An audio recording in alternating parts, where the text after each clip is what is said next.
bleed green? Are you an ultimate Eagles football fan? Well, you're in the right place.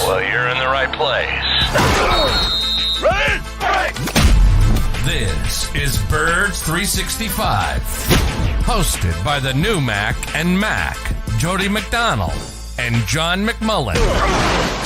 Here we go! Who collectively have covered and talked about more than 50 plus years of Eagles football. Kick off your day with Birds 365. You'll get debate. We love to argue. You'll get the real story from inside the locker room. And you'll hear from some of the great football minds from around the region. You're about to become an Eagles insider. Get in the game. Join Jody Mack and Johnny Mack and join the football community that flocks to Birds 365. Birds 365 starts right now. Welcome to the NFL. Let's go! Let's go! Go!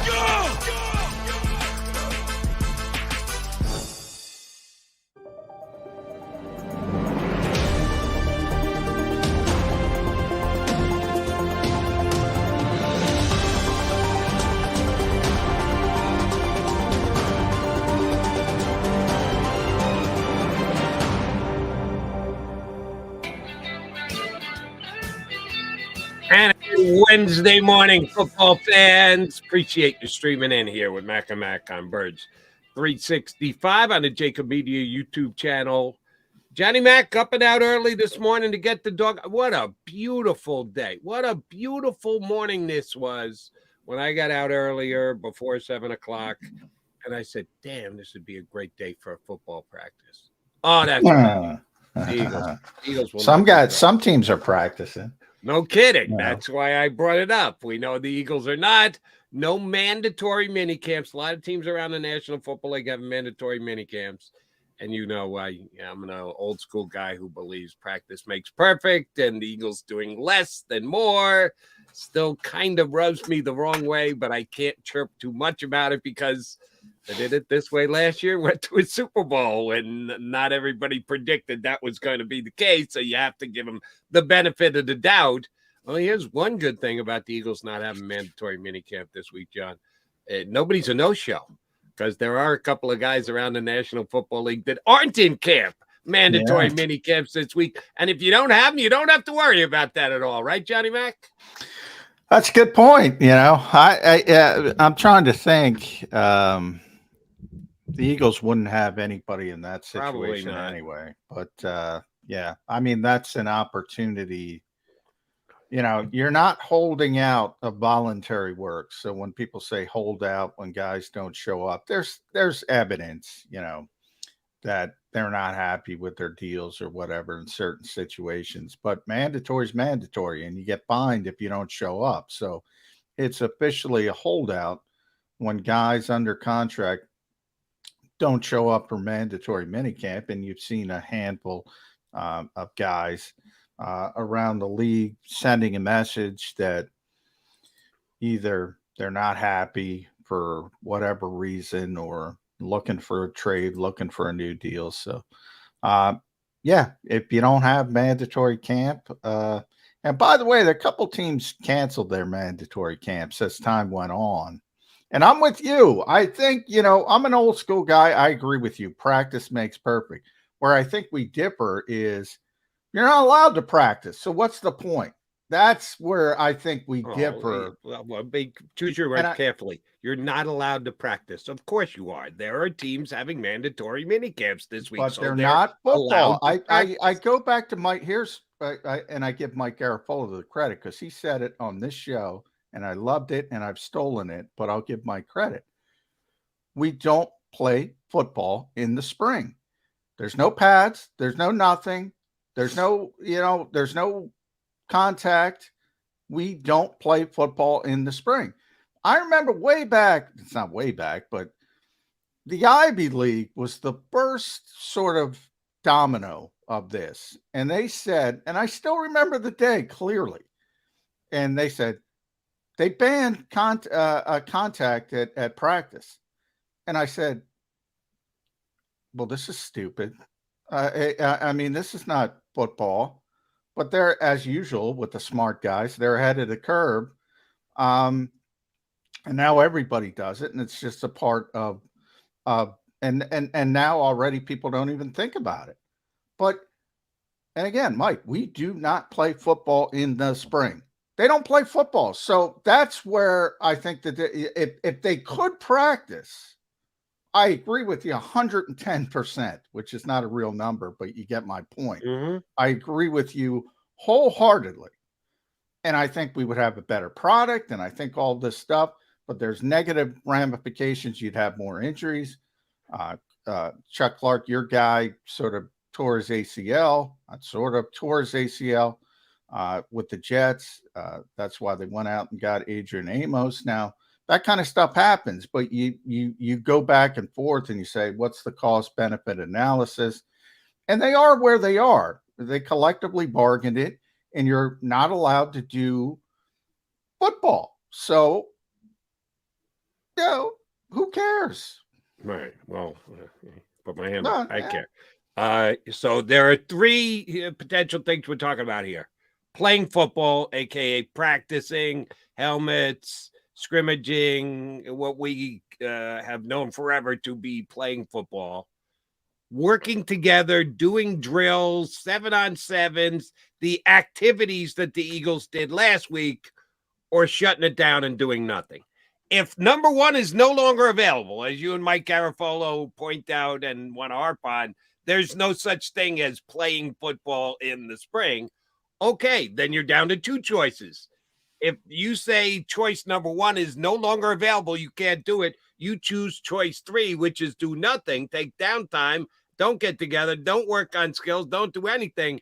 I'm going to take my second choice rather than my last choice. I'd rather see the team be together, work on things, more film study, whatever it is other than playing football. At least if they're doing it together, I think they're getting something out of it. And I'd rather get something out of it this week than nothing.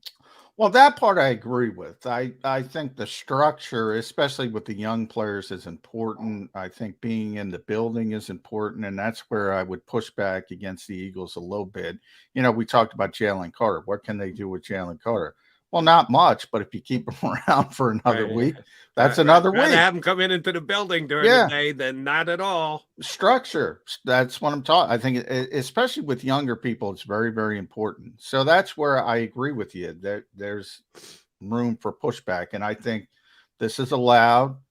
And even if you're doing it as obviously from the Eagles standpoint, the meetings and the technique work is more important. Now, the Eagles would have to open up the practices, which they don't want to do because it's league mandated rules. So that enters into it. But yeah, I think if I were the Eagles, I've said it consistently, I haven't changed. I would use every available session I was allowed because of that structure. That part I agree with. That the actual practicing, it is what it is. If it's collectively bargained away, there is nothing you can do about it. Yeah, some teams try and they get called on the carpet and they end up getting fined and punished. So, yeah, I'm not looking for the Eagles to do that. I'm just saying time spent in the building is good, and the Eagles choose to do less than more. But this week, they've got no drama, when some teams around the NFL do because of guys not showing up for quote-unquote mandatory mini camps. One of which, and give me a rules explanation on this. I think I know, but I'm not 100%, so I give to your expertise. Saquon Barkley certainly didn't show at the Giants minicamp. They slapped the franchise tag on him during this offseason. They've been talking about it, a contract extension. They've got till July 17th. They got another month that you have to get it done by. If you don't get it done by July 17th, then you can't do an extension. It's either you play on the tender or you don't play at all. And they haven't made near enough progress of getting a deal done. So Saquon was a no-show at mandatory minicamp this week. Now, he can't be fined, can he? No, he's not under contract. So he's technically a free agent. So, no, he's fine. He's not holding out technically. He hasn't signed his contract. Now we all know nobody's going to offer what it would take to sign an offer sheet or anything of that nature, which the window has passed anyway. But that position's interesting, and I'm going to be interested to talk about that with our new guest today about the devaluation of that position as a whole. But no, to your point, he's not under contract, and unless he signs that franchise, if he signed that tender and didn't show up, he could be fine. Right. But obviously, he's not that dumb, so he doesn't have to show up, and he's not showing up. Right. And that is kind of a key component to the Giants this year, who, of course, the Eagles get to play twice. They've owned of late, and without Saquon Barkley, I don't give the Giants much of a chance to beat the Eagles this year either way, but without Barkley, that would be a big problem for the Giants. And yeah, he was one of the guys around the league who held out. Speaking of yesterday, when we had these holdouts and at least the first time I got a chance to see it via social media, the Eagles gave out championship rings. Yeah, they NFC do that. championship rings. Yeah. And they did so without a ceremony, without holding up a game, without pomp and circumstance like the Phillies did this year, because the two Philadelphia teams got to the exact same point last year, to the championship round, and then both unfortunately came up short. Eagles lose the Super Bowl to the Chiefs, and the Phillies lost the Super Bowl, the World Series to the Houston Astros. And I was down there this past April when they gave out the Phillies championship rings on a Sunday afternoon before the third game of the season. And it caused a little stir to even celebrate a championship, a conference championship. Does it mean anything? Is it okay? Are you holding your hand up and say, yes, we accept the participation trophy? I'm kind of in the middle on this. I think winning a conference championship, winning a league is an accomplishment. It's not the accomplishment, but it's a accomplishment. But how you turn around and celebrate that is cause for debate. And I thought it was a little over the top what the Phillies did. But the Eagles... Yeah, I wouldn't celebrate it. But that's been going on for years, Jody. I mean, they've been giving out conference championship rings since the beginning. I mean, I got to know all those old Vikings when I was in Minneapolis, and they got a bunch of them. I mean, from the 70s. They never won the Super Bowl. Guys like Jim Marshall, I got to know, and Paul Krause, Chuck Foreman. They all got a bunch of them, conference championship rings. But they never celebrated them. They sort of just give them to the players. The weird thing about the Phillies is they kind of celebrated it. Oh, they did. So it's not rare for people that think it's rare. It's like I said, it's been going on since the 70s at least, because I've seen them, and I've seen the players with them. So it's not rare, but yeah, I'd never see anybody playing it up. Whereas when the Eagles won the Super Bowl, obviously there was a big celebration at the what's now known as, I think, Viking Hall, but was ECW Arena for people that know that. They had a big celebration there to hand out a party, to hand out the rings and all that kind of stuff. So the Super Bowl rings are a big deal, but it's not like the Eagles are, becoming a first team and handing out. If people want to go down that route, that's completely untrue. This is I was just comparing what the Eagles did to what the Phillies did, not the Eagles to any other football team.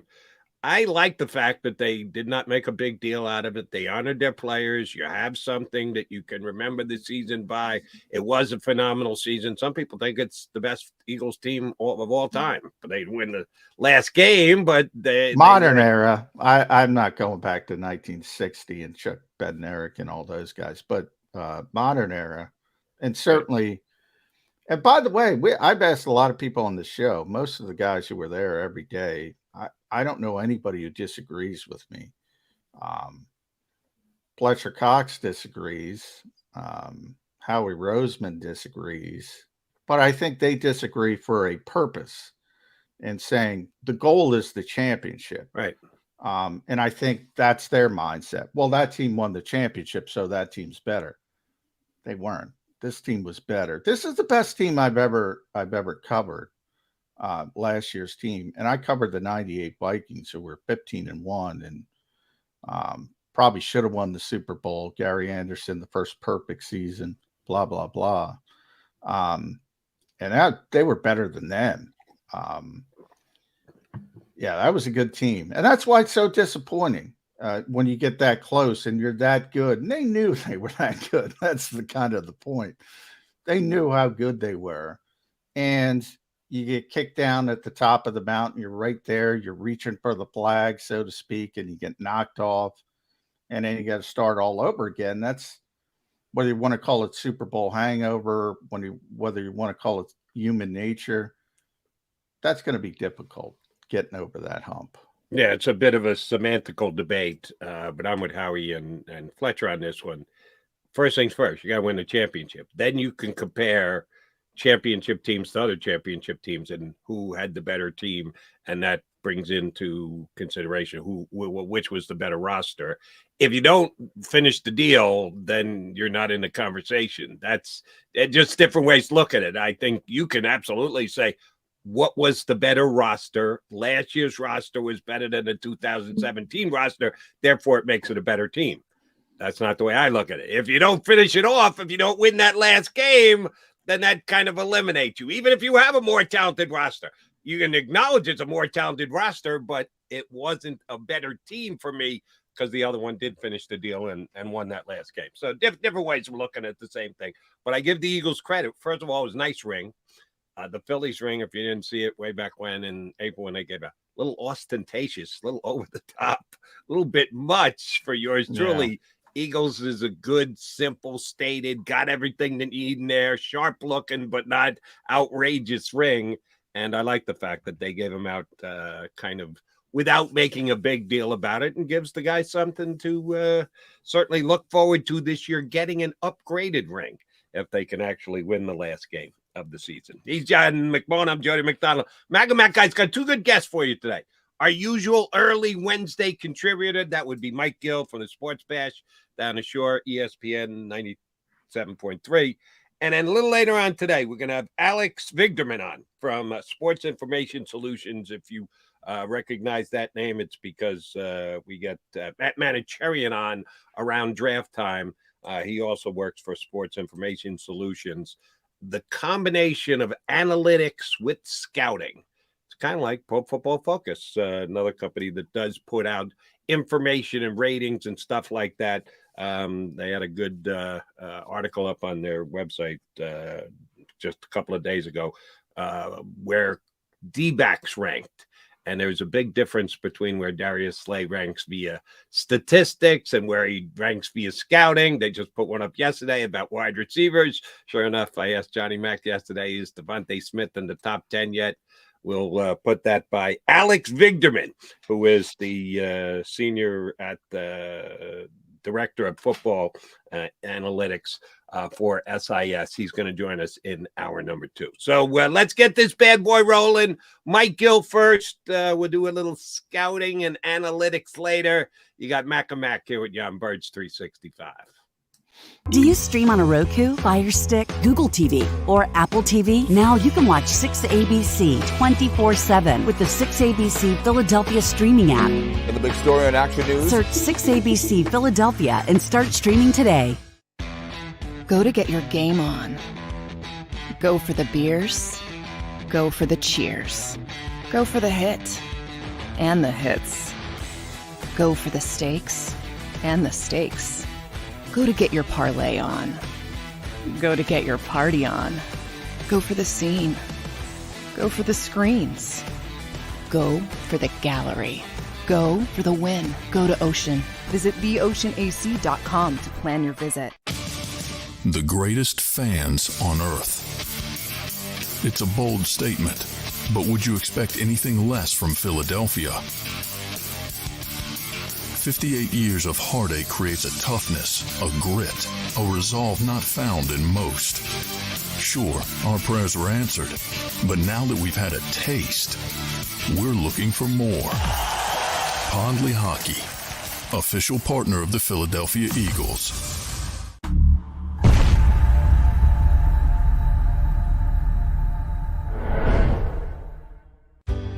Go passionately. Go fearlessly. Go confidently. Go Birds! Go confidently towards your goals with First Trust, Philly's hometown bank for nearly 90 years, and the official bank of the Philadelphia Eagles. We're focused on getting you over the goal line. So go with conviction, go with trust, Go Birds! and go forward with us by your side. First Trust Bank, the official bank of Philadelphia Dreams. Oh, and go Birds. All right, did you know I was the mommy slam dunk champion? Really? Yes, really don't sound so surprised. Let's see it. Oh, you're ready. All right, here we go. Let's hear the crowd. So go to right, I go to left. Fake 'em out. Mama, go up, mama! She did it. Again? You can't avoid gravity, but United Healthcare can help you avoid financial surprises by helping you compare costs and doctor quality ratings. United Healthcare. Uh-huh.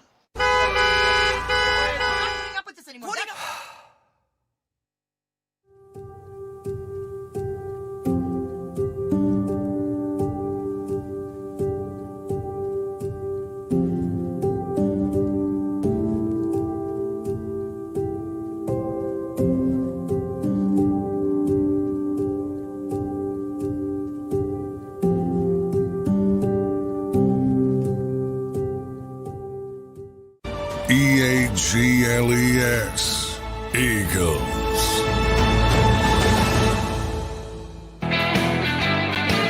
That's what we're talking Eagles here on Bridge 365 and Mac Guides with our bud from down the shore, Mike Gill from the Sports Bash. All right, let's get it out of the way. What are you wearing today, Gill? Tennessee Brewery I was at in Nashville. All right, Tennessee Brewery. So we've stopped with the smart guy T-shirts. Now he's showing his true colors. Yeah. We're drinking. That's the only thing that matters. We're drinking, says Mike Gill. Yeah. Very nice. Summertime, man. The school is out of your little IPA YouTube. How's that going? Are those popular? You open up the beer. They are. I actually have been getting people down the shore asking me when's the next one? When are you putting out another? I've had actually some people reach out about sponsoring. So yes, they're doing pretty well. In fact, there we go. Yeah. I've been kind of been known as a beer connoisseur. I'm not quite Glenn Macnow yet, but on the way. Have you tried any of Glenn's beers, any of Glenn's IPAs? I'm sure you have. Some of the Philly probably ones. Somewhere along the way. Yes. The Conshohocken stuff. Yeah, I was up there around Christmas time last year. I was up that way. All right. Yeah. Glenn's stuff is actually pretty damn good. And I'm a old school Budweiser guy who same here. I'm not a big IPA guy. I just but they've been doing a nice I don't know when I don't know when the changeover happened. In fact, our Friday shows down the shore here on 97.3 are branded as happy hour Fridays, and if you text in a suggestion for me to try, we enter you in for a chance to win concert tickets, show tickets. We gave away a golf simulator last week. Nice. You got some good prizes there, Gil. You're taking care of your listeners. All right. Hey, Eagles took care of their players yesterday, giving out championship rings. Kind of did under the cover of darkness, unlike the Phillies, who had a major ceremony before their third game of the season. And as per social media, got a chance to look at the ring. Looks like a pretty cool ring. Who did it right? Who did it wrong? Eagles for understating it, Phillies for overstating it. Probably the Eagles in the end did it right. I mean, they didn't win the ultimate goal, and they just kind of slipped another. The Phillies, though, you can never accuse them of not knowing how to put on a party. I mean, they're always the best at opening day and the ceremonies and rolling out the red carpet and having the team walk out from the outfield. But at some point, it's a little overboard. I mean, the Wall of Fame that they do where if you pitched in 3 innings, you make the Wall of Fame. I mean, I think the Eagles are a little bit more the Eagles are a little bit more subtle in the way they do things. Maybe there's a happy medium somewhere in the middle. Well, I feel like there's different groups of teams. Like obviously the teams that have significant history, Patriots most recently, 49ers, Cowboys, guys have won, teams that have won a significant amount of Super Bowls. The old school adage of act like you've been there. Like I don't want to hear about division titles, conference championships. Fans who buy T-shirts, AFC South champions. That tells me that particular organization hasn't had a lot of great moments. When you've won Super Bowls, it's not that big of a deal. Now, on the other hand, it's a big deal for the players. It's a big accomplishment. So I have no problem. And as I told Jody, I've seen, Vikings NFC championship rings dating back to the 70s. I mean, they've been doing it for a long time. So it's not rare. You should applaud the players and say, hey, great season. But yeah, don't celebrate it. Especially coming off Super Bowl 52. I agree with the Eagles. And that's become the sports society that we've now grown up in is, the new generation is if you don't win the championship, any other accomplishment is not an accomplishment, right? Yeah, you're right. Because that the thought of if you're not first, you're last, or if you can't win, then lose purposely to try to win has become a theme. Not actually, Jody, it's not only here, but it has infiltrated to all sports in all levels where, Oklahoma City's been losing purposely for about 4 years now. Well, everybody's excited about them now that they've got a ton of draft picks and talent, but that has become an accepted failed, even though you did something winning your conference that you set out to do at the start of the season. And that is no longer something that is really, if you won the pennant back in 1978, that was like you won the pennant. It was a huge accomplishment. Is it viewed the same way anymore to be the pennant winner? Apparently the Phillies think so. The Eagles, maybe not as much. Yeah, sorry, Mike. I can't take pride in the fact that, hey, as the 76ers, we tanked longer and harder and better than anybody else. We should throw a parade for that. No. Yeah. Screw that. It took way too long, and it hasn't paid the price. So if you're going down that road, you're going to get nothing but a shake of the head from me. Sorry. The results are in. The tank hasn't worked. Didn't work. It was more painful than anything I've ever seen in my sports fandom career. I don't want to relitigate Goopy Sam Hinkie, but, Mike knows my feeling on that better than most. However, the larger part where I think Mike and I agree on is that, I don't. Everybody, and I think it was Giannis after the Bucks bowed out of the playoffs. He had a great press conference, and somebody asked him if this was a failure, and he's like looking at him. I mean, the whole point of it is, and he brought up Michael Jordan. Michael Jordan won 6 titles? Mm-hmm. Played 15 whatever season. So technically he lost more final games than he won, unless you're Bill Russell, who I think was 11-13.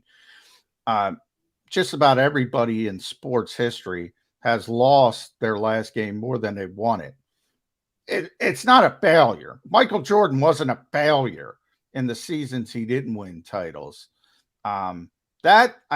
These Ricky Bobby rules, I agree with you. But it's not first year last.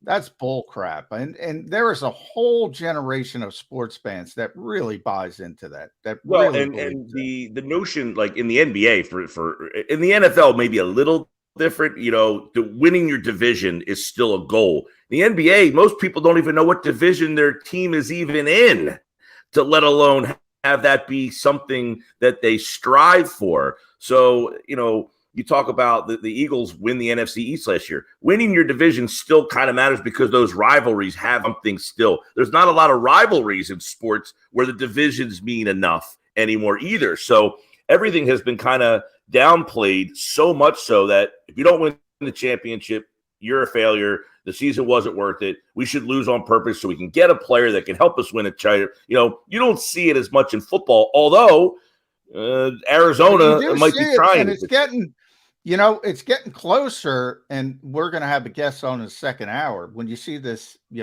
scouts versus analytics, it's getting closer to that. We had Gary Myers on. Was that last week, Jody? Couple weeks ago. He had a great quote about the Harvardization of the NFL, where you got all these Ivy League guys coming in, and they all think the same way, and it's all about devaluing certain positions. Hello, running backs. Hello, Dalvin Cook. The kid in Pittsburgh was talking about it yesterday. He's like, "What? Am I going to get my money when it's my time? Probably not." I mean, because everybody thinks the same way. And baseball, it's probably the best example there. Look, Moneyball is one of my favorite movies. I love that movie. I talk about it all the time. I love it. And Billy Beane was ahead of the curve. When everybody catches up, then it becomes the same thing, just in a different way. Everybody's doing the same thing. Then it becomes who does it best. You don't have an advantage anymore. He had an advantage because he was ahead of the curve. By the way, never won a title, but did tremendous things. Now nobody's ahead of the curve, and the smartest people in the world don't seem to get that. You can't just follow the leader. You got to be ahead of the curve. That's the point. That's what our buddy Harvey Roseman said earlier this year. I like to zig when other people zag. Well, and that's what you want to be ahead of the curve, as John just pointed out. And one quickie, and I apologize for backtracking. Love Giannis.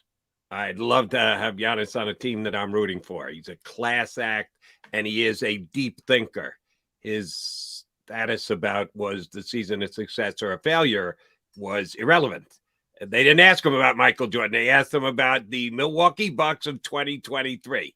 And when you win the most games in the regular season and you get picked off by an eight seed in the first round, your season's a failure because it's compared to expectations, not just there's only one champion and there are no such other things as failures. If only the champion can be the only one succeed, then you can't call anybody else failure. I disagree. I think you can call a team a failure when you don't come close to meeting expectations before the season, and that's what happened to the Bucks this year. So, especially, I'll be honest, but I disagree with your stance.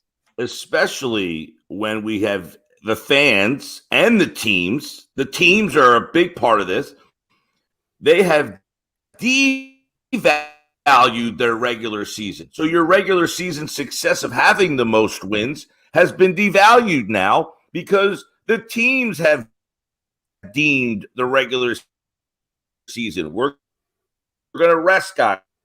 We're going to load manage. We're not going to play guys. So the teams have told people the regular season is not as impactful. So therefore, your regular season success isn't as impactful. Now, is it as impactful in football? The Eagles were all the way to the Super Bowl. It still seems that in football, there is that impactfulness of being the best team. But in basketball, if you weren't the first or second seed, you weren't winning. That has kind of gone out the window. Home court advantage is no longer what it felt like it was. It feels like if football is the last sport, really, we're having a positive regular season.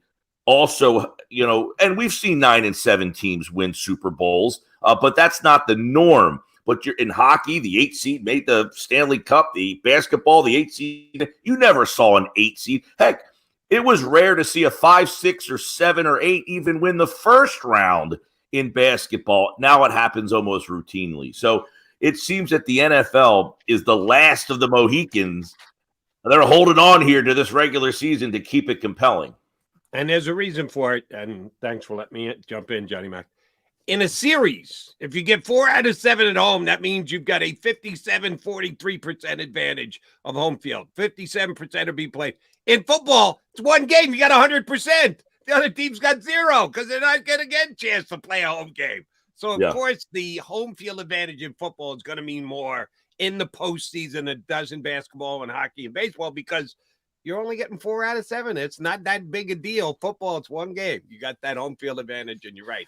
But Mike brings up a good point because and I don't know if this is youth or so I'll throw it out to both of you guys and get your opinion. I don't know if it's youth and just growing up versus it's changed so drastically. I was a big Sixers guy growing up. That was my favorite team in any sport. I was a Julius Erving guy. That was my team. That was my group. And you know, when the Sixers played the Celtics back then, and I'm talking in the regular season, it was like huge. It was massive. Everybody's trying to kicking and screaming, trying to win the game. And ultimately, as you grow older, you realize, well, that didn't mean a sack of beans on a Wednesday and nobody who gives a flying. But people cared. It mattered. That rivalry mattered. It was on the cover of Sports Illustrated, greatest rivalry in sports. Now there's nothing. You brought up the rivalries.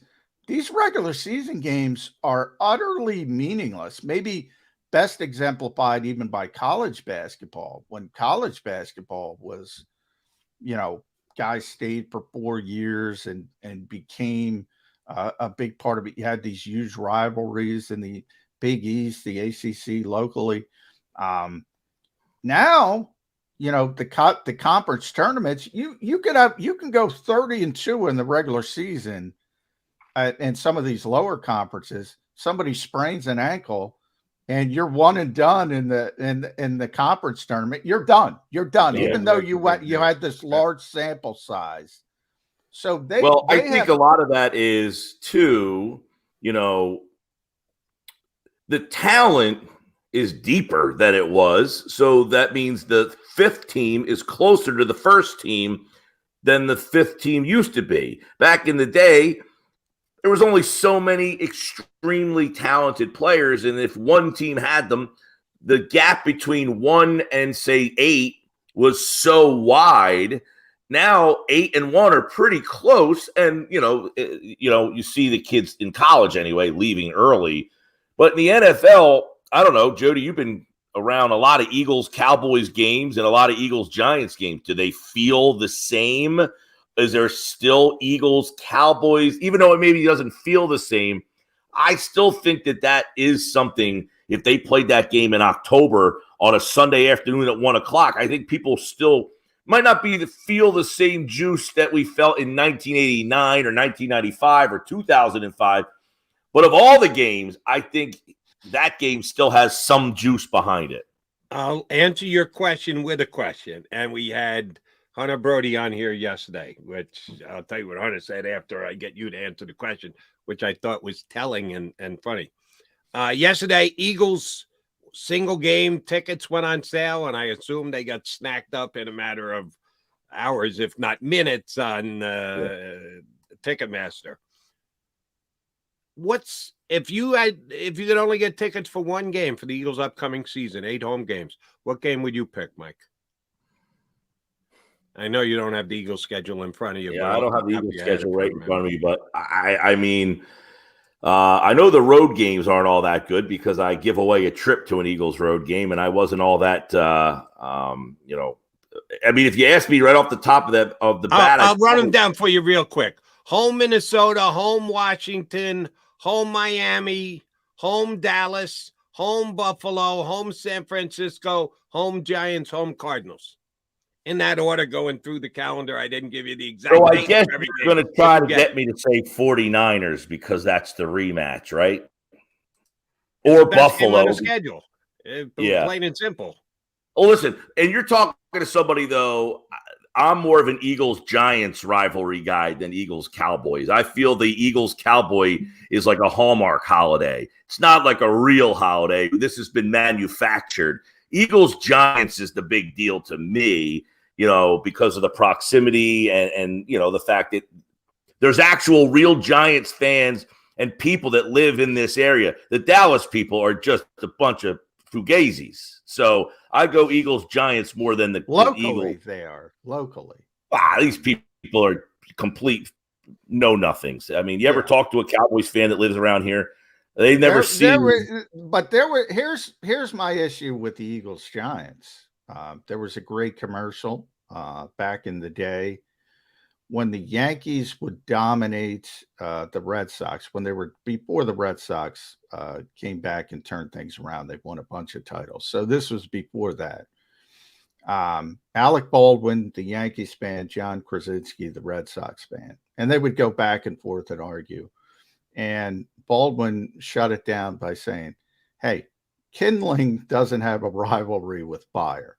That's how I feel with the Eagles and Giants. The Eagles have dominated the Giants for so long now. They have. It can't be a rivalry when it's that one-sided. Well, and the Giants, they have not had that glamour, I mean, really, the Giants organization is built around not having that glamour quarterback. I mean, Eli, even him was, he may be a Hall of Famer, but people never really looked at him as the reason. I say may. He wouldn't get my vote, but, he'll probably get in. But, yeah, I don't know. To answer your question, Jody, yes, probably if you said, hey, do you want a pair of tickets to a game? I'd say, hey, I'd like to see that game, Eagles 49ers. But I still do think that Dallas Eagles thing has some significance behind it for the NFC East. Yeah, and I think the Cowboys are actually a little overrated coming into the year. I think it's Eagles 49ers, then a drop-off. Most people seem to think it's Eagles 49ers, Cowboys, then the drop-off thereafter. I think the bigger differentiation comes between 2 and 3 than 3 and 4. But that's my read as of right now. We still got a long time to go before we get there. I'm not talking about where they are competitively. I just think, that the Eagles fans still feel slighted as whatever to the Cowboys. There's a reason the Eagles-Cowboys thing became something to begin with. Eagles fans felt that they were the lesser and not getting, the same, hierarchy of Dallas. And that's still the case. Dallas still gets more pub and everything, even though they're the lesser team over the Eagles have accomplished more than Dallas has in the last 30 years. Yeah. Agreed. But I guess here's the difference, the way you and I look at it, Mike. The actual level of rivalry would move the needle for me about 5% in making the decision on what game I want to go to. The quality of the team, what I think it's going to mean in the season, determining going to the playoffs, home field advantage, everything else, that's about 95%. Yeah. And I think San Francisco's better than Dallas. They were last year. They beat them in the playoffs 2 years running.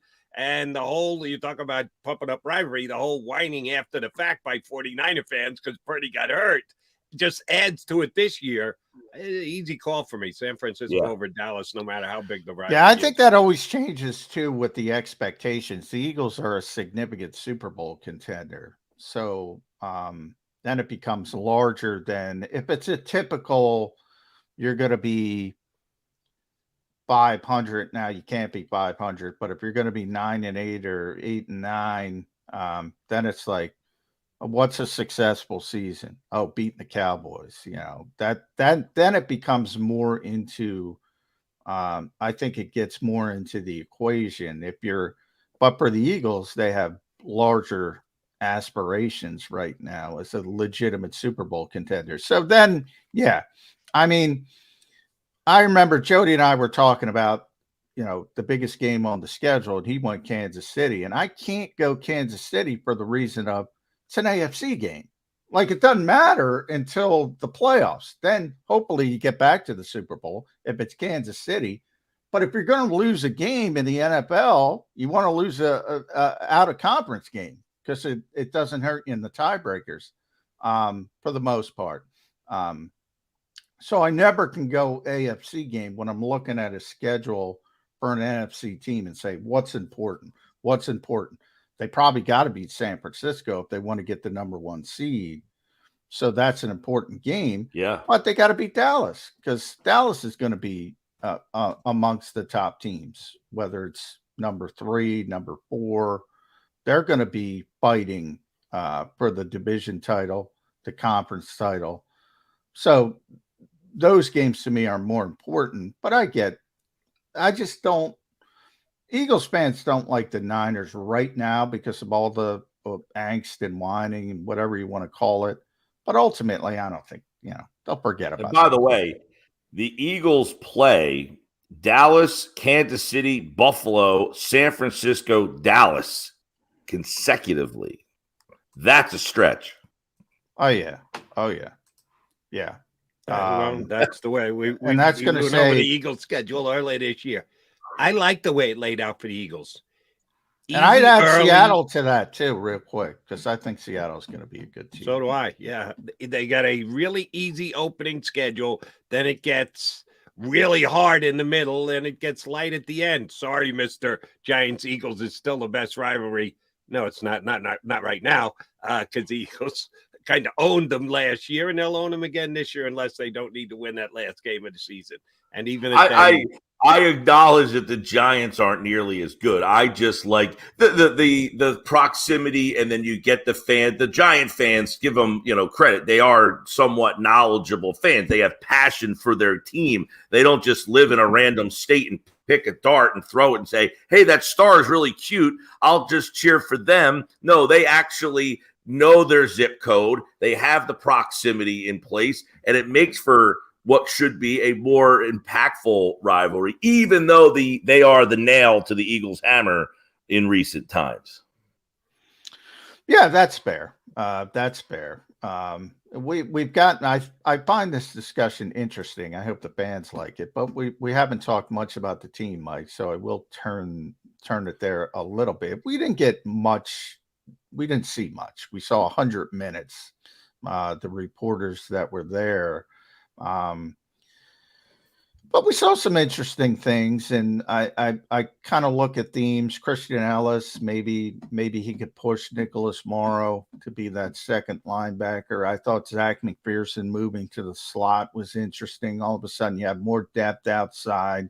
The Eagles have tremendous depth at cornerback now, and that wasn't necessarily the case in the past. But I think the most interesting thing to me, we've been talking about this the past couple of days, center for this reason. We all know Jason Kelce. It's not about Jason Kelce, but Jason's 35. We already saw it last year. The Eagles give him all these maintenance days during camp, like most of the veteran players, as they should. That matters for this reason, Mike. Cam Jurgens got to take over the right guard position. That's the hope. Well, if Kelce isn't practicing, somebody's got to play center. And are they going to kick Cam Jurgens back in the center? And does that affect his ability to learn right guard? All we know, Kelce wasn't there on the second OTA practice. They did indeed move Cam Jurgens back to center. Is that a surprise to you? And what does it mean? Does that mean they have so much confidence in Cam Jurgens? Or, look, this is our excuse to look at Tyler Steen? We actually talked about this yesterday. I think it means they want Tyler Steen to win that job. They hope that he's the guy, and that he would be right now, I guess, the favorite to win that job. If you're telling Jurgens you're in the race for this job, but, oh, by the way, when this guy's not here, you're going to go play that position, tells me I'm not getting a fair opportunity to win that job. If you're telling me I got to go play that job. The funny part is they get Steen, obviously, and here's Jack Driscoll, who, by the way, I've heard bulked up a little bit. I don't know if you saw the same thing, John, but he's the only guy who's actually played that position in the NFL and has really has been an afterthought in that spot there. But if you're telling one guy, hey, I coach, right? Kid goes up to shortstop, the other kid goes to shortstop. Well, I know which guy I want to play the shortstop. The other guy say, hey, why don't I play more shortstop than I want to see you play shortstop? I think the Eagles are saying, I want to see more of this guy play right guard than I want to see you. You go back and play some center. Because if you're playing 7-on-7 and you just need someone to snap the ball, there's a third or fourth guy available if you wanted to give that guy a fair shot to get the reps with the other guy, don't you think? Yeah, and it wasn't the 7-on-7. It was more the individual drills. So before, because they'll use Brett Toth or Cameron Tom at times to snap the ball in 7-on-7s. But when they did individual work and they work on sort of the combination blocks, center, right guard, center, left guard, with Jurgens working at center, Tyler working at right guard. I was a little surprised that they went down that road because they have so many guys with the 90-man roster that can play center. You know, maybe you don't want Brett Todd playing it in a game, right? But he can play it. Cameron Tom can play it. Julian Good-Jones can play it. They got a bunch of guys who can play center. So, yeah. Well, the Eagles' mentality over the years, you know, if a guy gets hurt, they don't want to move multiple guys to move positions. They only like, you know, so that kind of also would say, well, Kelsey, he's been pretty healthy over the last couple of years, but he is getting older. You know, if someone got hurt, Kelsey, do they want to play Juergens at right guard, have to move him to center, then insert? That's 2 moves. So it would seem again with that Juergens would be the backup center, and they hope that Tyler Steen would win that job. That's you stole my thunder. That's exactly what I was going to say, because the guy who's most likely going to make this decision, Stoutland, is on the record as saying, I'd rather just take one guy out, plug one guy in, than move 2 guys and have 2 guys outside their comfort zone. So that's why I kind of do agree with you, Mike. I need a crystal ball look from you, big guy. Week 1, New England Patriots, September 10th.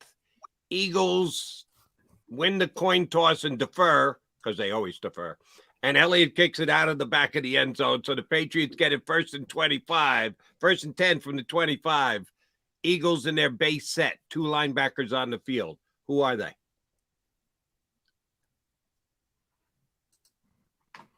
Well, it's Nakobe Dean definitively. My other answer would probably be the guy's not here yet, but if you're making me take a guy that's currently on the roster, I'm going to stick with Nick Morrow. If you want to go, the guy's not here yet, I can't tell you, Joe. That's an acceptable answer. All right. Yeah. I will go with Nakobe Dean definitively, and somebody that is not here at this time would be the second guy. Yet to be an Eagle. That, for me, that's an acceptable answer because I agree with it. I think the linebacker is yet to be acquired. You know, you asked me last week an interesting question about, like, you know, what duo do you have, you know, concerns about? The 2 new safeties, the 2 new linebackers, or the 2 new linemen, and it's got to be, you know. And I like Dean. I think he's going to be an excellent, impactful player. I just don't know who the other guy's going to be at this point. And if it's one of the guys that are here, I know Christian Ellis is, you know, is he Hank Basket? Is he Mr. Lehigh? Or is he going to actually be able to – these are the Lehigh days, right, when you had a wide receiver that stood out and you were like, how come this guy can't play? You know? Paul Turner, baby. Paul Turner. Yeah, Paul Turner. So, yeah, that linebacker spot. And look, I guess the safety spot get you know, we talk about what these OTAs mean. Christian Ellis used these OTAs now to put himself in position to say, hey, I want to see more of this guy when he gets to training camp. Because, quite frankly, most people watching this probably didn't know who Christian Ellis was. And the Eagles coaches now say, okay, when we put the pads on, I want to see if you could duplicate what you did in that 2 weeks with the pads off. So what he does with those training camp reps, if he does get more, that's on him.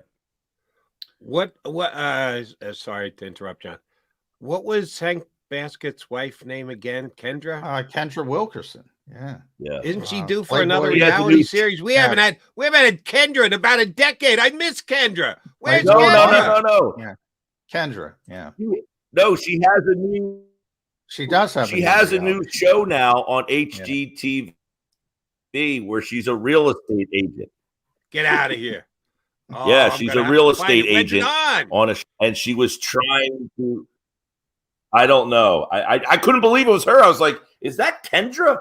You know, I was at the Super Bowl in New York. Glory days of Eagles, wags, wives and girlfriends.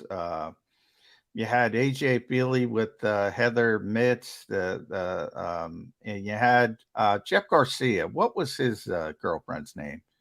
He had a Playboy Playmate model wife as well. Yeah, I had when I was at the Super Bowl in New York we had Hank Baskett and Kendra were walking around, and they stopped by at Radio Row with what was this? Whenever that New York Super Bowl was, it had to be like 10 years ago, right? Yeah, that was I remember seeing Jennifer Gardner on Radio Row. Carmela D. Cesare was her name. Is her name? Very fetching woman. Jeff Garcia. Well, I don't know which is more surprising, the fact that Kendra's got a show on HGTV or that Mike Gill found it on HGTV. Both of those are quite surprising to me, but maybe Kendra more. Kendra, a real estate agent, really? Okay, I got to see that. I'm doing on demand as soon as the show's over today. And her kids, who are Hank's kids, are in the show a lot. I mean, they're really part of the whole show is that she was like a real estate assistant, and she was trying to impress them to hire her. And one of the days she was doing a showing, and she had her kids with her, and she had to hide them in the basement because she had she didn't have anywhere to bring them. That's high quality TV right there. I gotta go back and check that out. All right, Gil, where are you drinking this afternoon? Are you gonna be on the air? Sadly, I am working. I am on the air. I don't know when I have some time. I'm going to be off a little bit coming up here in the next couple of weeks, but I'm on the air today, and you can always catch us football at 4. We'll talk some Eagles for all you Eagles nuts out there. Check it out at 97.3 ESPN down the shore. Mike Gill, always a pleasure. Thank you, sir. We'll talk to you again next week. All right, guys. Thanks, Mike. We'll have a new swag T-shirt too. Yeah, you know what? But I remember about Hank Baskett. He was undrafted, and he actually got traded to the Eagles as an undrafted player. You rarely see that. Who'd they get him from? I'm forgetting that now. Minnesota. He was undrafted, and they traded him for the great Billy McMullen, who was great because of his last name. And I'll suggest that Hank Baskett did more for the Eagles than Billy McMullen. Oh, he did. He most certainly did. And Billy McMullen was a 3rd round pick. But 3rd round is 3rd round, and he did not do much. Is that Joe Banner? That's before Howie got the chair, right? That's like early 2000s. I have to 2003, 95th overall pick, 2003. Okay. So Howie was here, but he was lower level. Right. It was a probably Joe Banner deal. All right, Johnny Mac hanging out with you here on Birds 365. I did mention this at the top if you just tuned in or jumped in during the middle. Alex Vigderman is going to join us. He is the Director of Football Analytics for Sports Information Solutions. Matt Manicherian joins us leading up to the draft. He's a big contributor to their draft guide, which combines both the scouting eye and the analytical look at football. Alex is going to join us. He's the Director of the analytic side of things, the comparison between scouting and stats. It's a fun way to break down football. We'll do some of that with Alex Vigderman coming up in just 20 minutes from now here on Birds 365.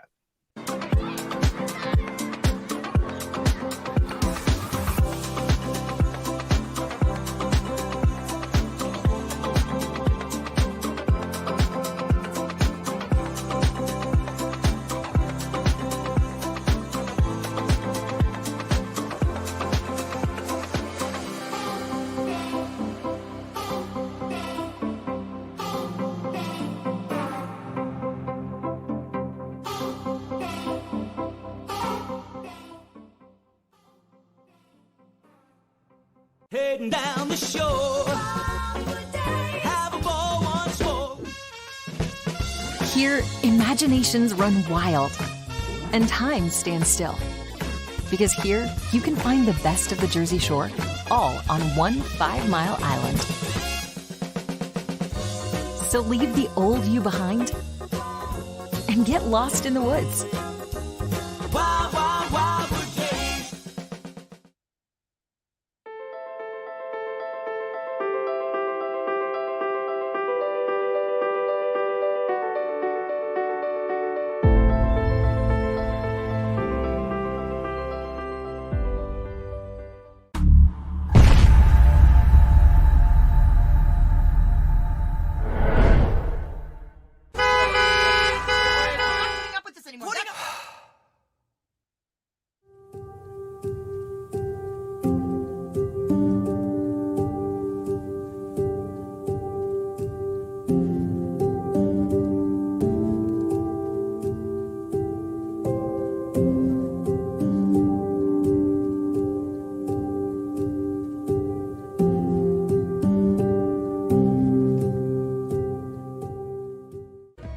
score and save in southeastern PA and Delaware with Colony Pools this football season, and let the experts close your pool with a custom Merlin safety cover in green for the birds. And if you join our Winter Watch team, we'll give you another 20% off, and Colony Pools will handle it all. Keep your tiles on your pool, not in your pool. Fly with Colony right now, birds fans. Visit flywithcolony.com.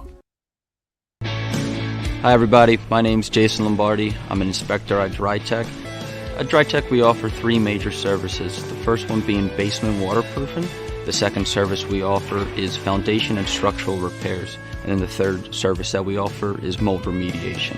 If you feel you are having a waterproofing issue, give DryTech a call or check us out online.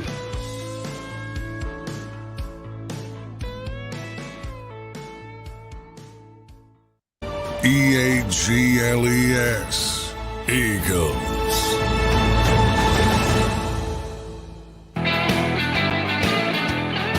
Get your Mac and Mac guys here on Birds 365. Stick around for another hour, hour number 2 coming your way. We thank Mike Gill. Gill's funny. I just like the pimpin' Gill. He handles it well when you give him a hard time. So we always love on Wednesday mornings when Mike Gill joins us.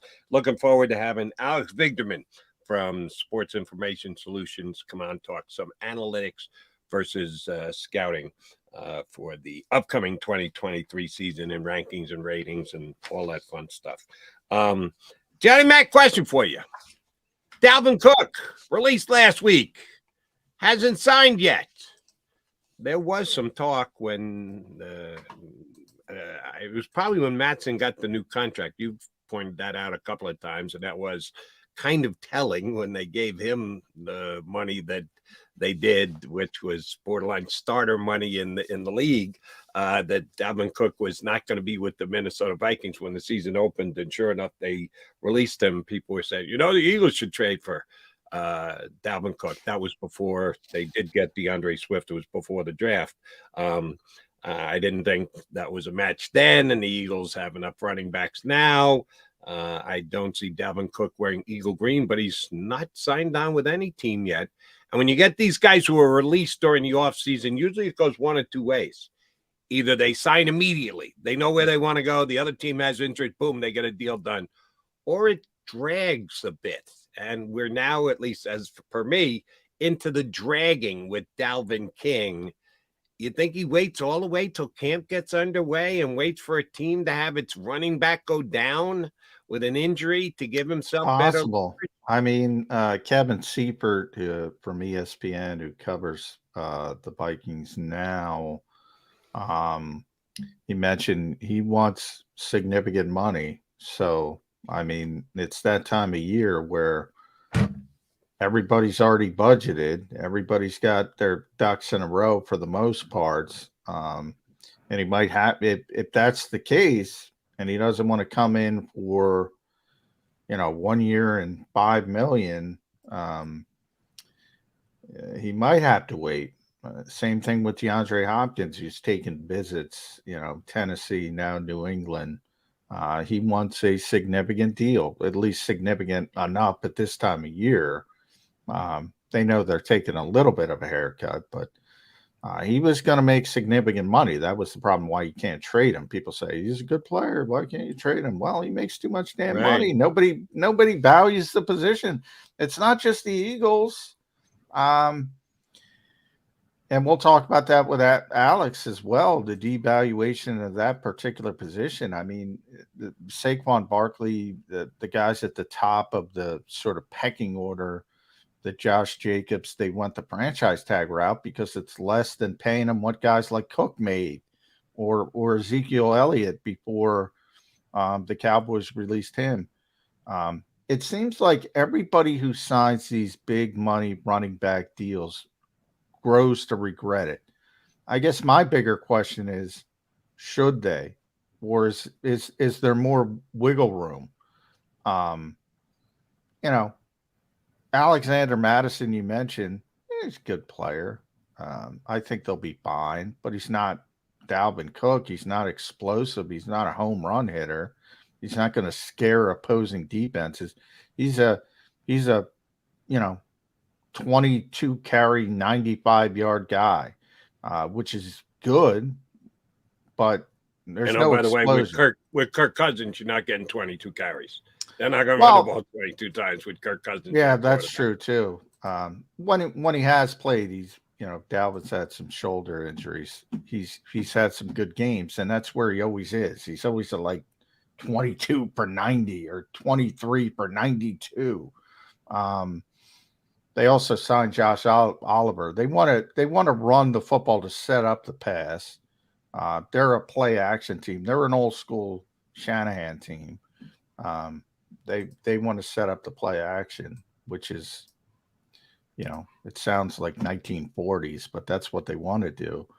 I don't know. I don't know, because for the most part, I agree. And I say it all the time, Jody. You've heard me say it a bunch. Nobody cares about the running game till they care about the running game, and it usually happens late in the season. It usually happens when the weather turns in the Northeast, or you got to play a weather game, and then all of a sudden they look around, and we want to run the football, and you don't practice it. Now you can practice it. Again, we go back to our original discussion. Mm-hmm. How do you judge a running back? People are saying, how did Penny look? He looked great in shorts. Got big legs. I haven't seen him run through contact. Right. And I will not see that for a long time. How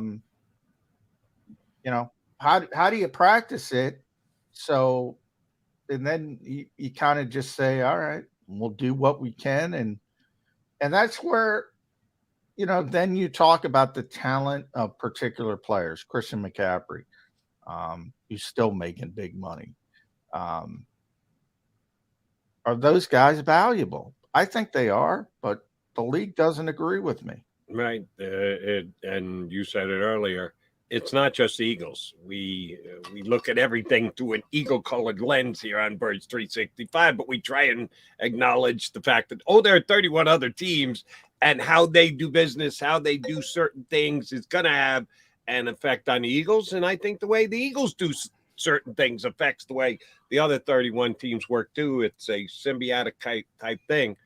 Yeah, running backs just aren't getting paid. And Saquon Barkley's sitting out mandatory minicamp with the Eagles with the Giants just because he can't believe that the Giants won't do a bigger deal than just the 1-year franchise tender.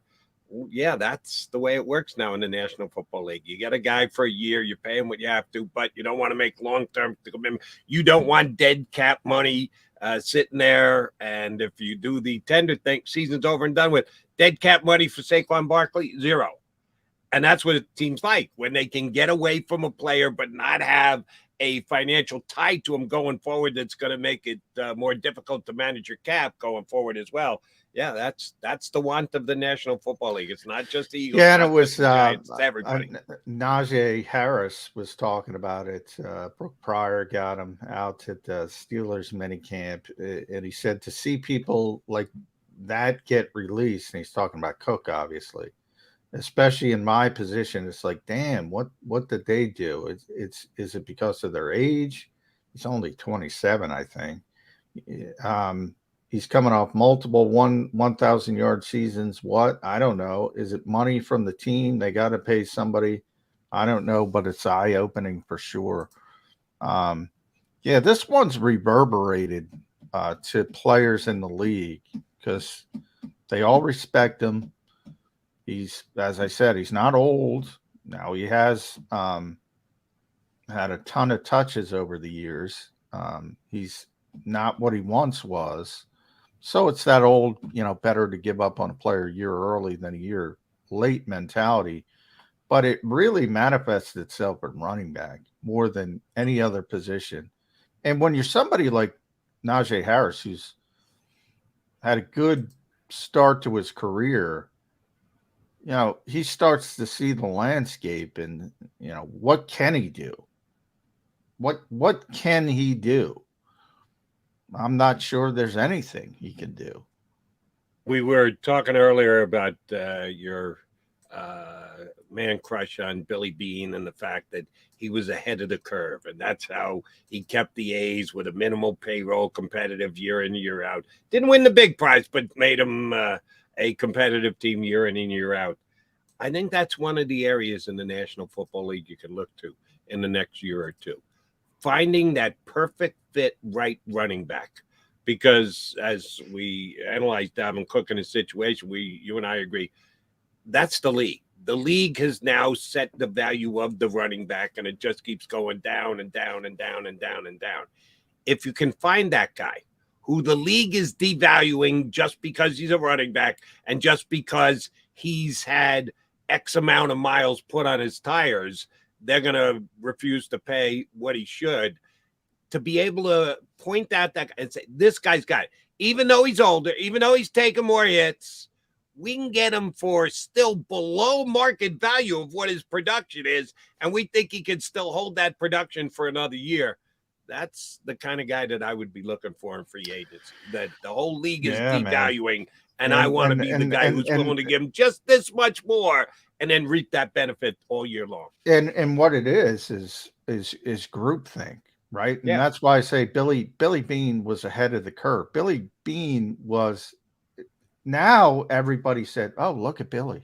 And then it becomes groupthink. And everybody says, we got to do what Billy did. Well, if everybody's doing the same thing, there's no advantage. Then it becomes who does it best.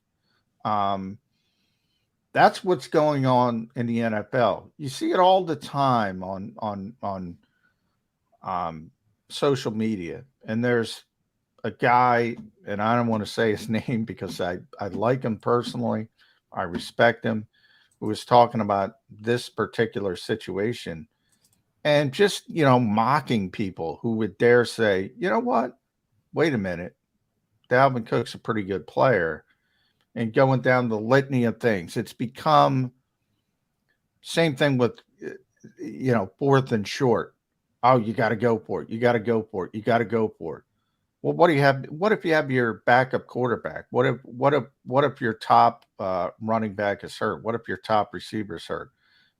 It's not just, oh, go for it 100% of the time, because there are situations where you got to go, you know what? We're not playing well. We're not prepared. Let's live to play another series down the road, maybe win a game in a different fashion. Same thing with player evaluation.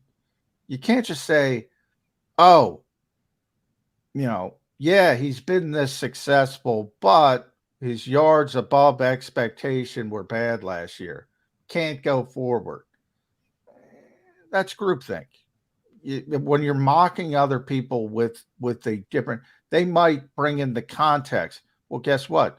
Minnesota's got an interior offensive line that couldn't push Jody McDonald off the football. Maybe that fucking hurt Dalvin Cook, that not everything's equal. Not everybody has the Eagles offensive line. There's all these contextual pieces to it. And that's what makes the scout versus stat conversation so interesting, and why I like Matt so much, Matt Manacharian. Used to be a scout in the league, very open-minded to analytics, and he tries to marry the two together as much as possible. But a lot of people are like, firmly in their particular camps, and they will not move. And the Billy Beanes of the world are the true geniuses, not the guys who come along. That's what I say schematically in a different you hear me say it all the time about Fangio and all the teams. Fangio's the innovator. Everybody else is just following. Copier, right. Yeah. Everybody else is just following. And then it becomes who does it best. Last year, the Eagles did it best up until the second half of the Super Bowl. But that's not the same as being the guy who's changing things.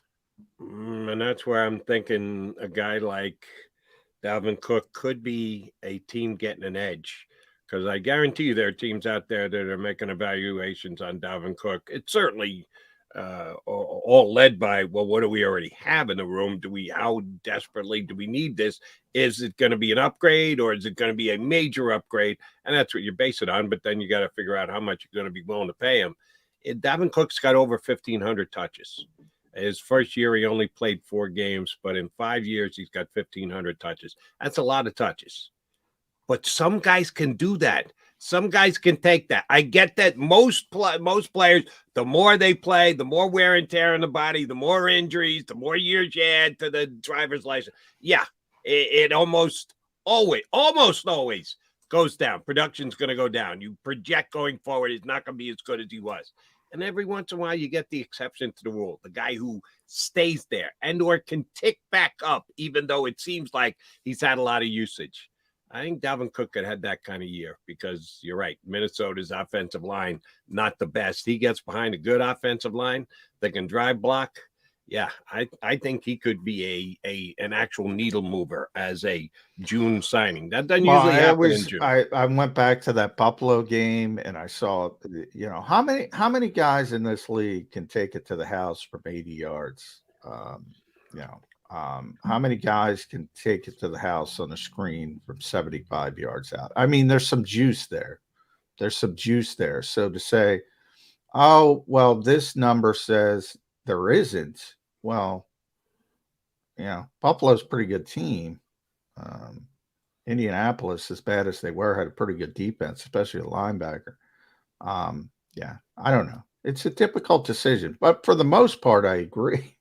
I'm like, no. I say it all the time.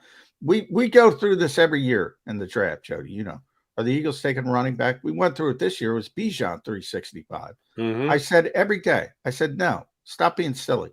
No, it's not happening. It's not happening. Not with this organization and their belief system. That is just one player we're going to ask our next guest about. How much value should there be on a guy like Dalvin Cook, who is out there on the open market as of right now? Coming up next, we're going to talk to Alex Vidgerman from Sports Information Solutions. He's a friend of Matt Manicherian, who we've had on the show before. And Matt's been outstanding, so we expect Alex Vidgerman to be just as good. It's a lot of pressure, Alex. I see Alex in the green room. He's sitting, he's smiling, he's laughing, he's going, oh, shit, what the hell's Jody Mack doing to me? He's putting the pressure on me. Looking forward to chatting up stats and scouts with Alex Vidgerman, Director of Football Analytics for Sports Information Solutions. He's next with us here on Birds 365. Do you stream on a Roku, Fire Stick, Google TV, or Apple TV? Now you can watch 6ABC 24/7 with the 6ABC Philadelphia streaming app. For the big story on Action News, search 6ABC Philadelphia and start streaming today. Go to get your game on. Go for the beers. Go for the cheers. Go for the hit and the hits. Go for the stakes and the stakes. Go to get your parlay on. Go to get your party on. Go for the scene. Go for the screens. Go for the gallery. Go for the win. Go to Ocean. Visit theoceanac.com to plan your visit. The greatest fans on earth. It's a bold statement, but would you expect anything less from Philadelphia? 58 years of heartache creates a toughness, a grit, a resolve not found in most. Sure, our prayers were answered, but now that we've had a taste, we're looking for more.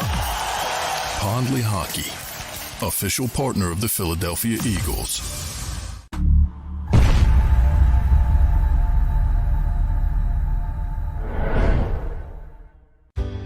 Go passionately.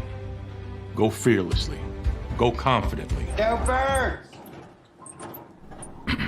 Go confidently towards your goals with First Trust, Philly's hometown bank for nearly 90 years, and the official bank of the Philadelphia Eagles. We're focused on getting you over the goal line. So go with conviction, go with trust, Go Birds! and go forward with us by your side. First Trust Bank, the official bank of Philadelphia dreams. Oh, and go Birds. All right, did you know I was the mommy slam dunk champion? Really?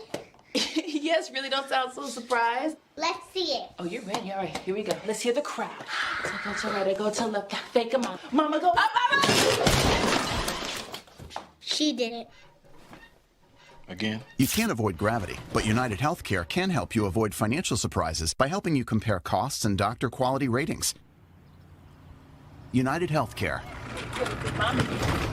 Uh-huh.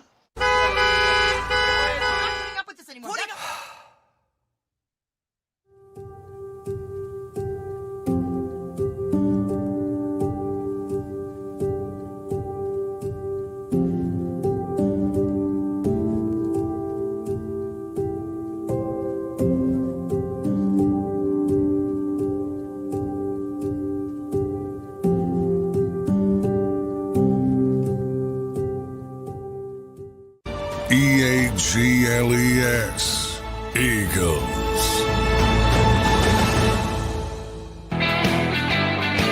Appreciate you streaming in here with Mac and Mac on Birds 365, where we talk football each and every single day. And we're going to talk with a guy who does both stats analysis and scouting now. They try and marry the two and do a hell of a job of it at Sports Information Solutions. Alec Vigderman, Director of Football Analytics, good enough to hop on with us, who is an admitted nerd, right, Alex? Admitted nerd, yeah. You said that I do the scouting. I would definitely temper that expectation. The rest of the company does that. I do the stats stuff. So now it's interesting. Do you have any aspiration? Now, Alec Hallaby, for those who don't know, the Eagles' assistant GM, sort of, has an analytics background, got into the industry that way, but I had a chance to speak with Alex over the years. He breaks down film now. I mean, he learned it. And he's good at it. And do you have any aspirations of picking Matt's brain and saying, I want to get into this part of it as well? yeah, I think that it's also just really important when you're building metrics and trying to evaluate players. It's really important to have an understanding of how to think about those things and what elements of the data that we do collect are really important and what can we collect that would allow us to answer questions even better. So yeah, it is really useful to have that scouting background. I don't feel the need to have that be like my entire job, but it's definitely a really important part of what I do.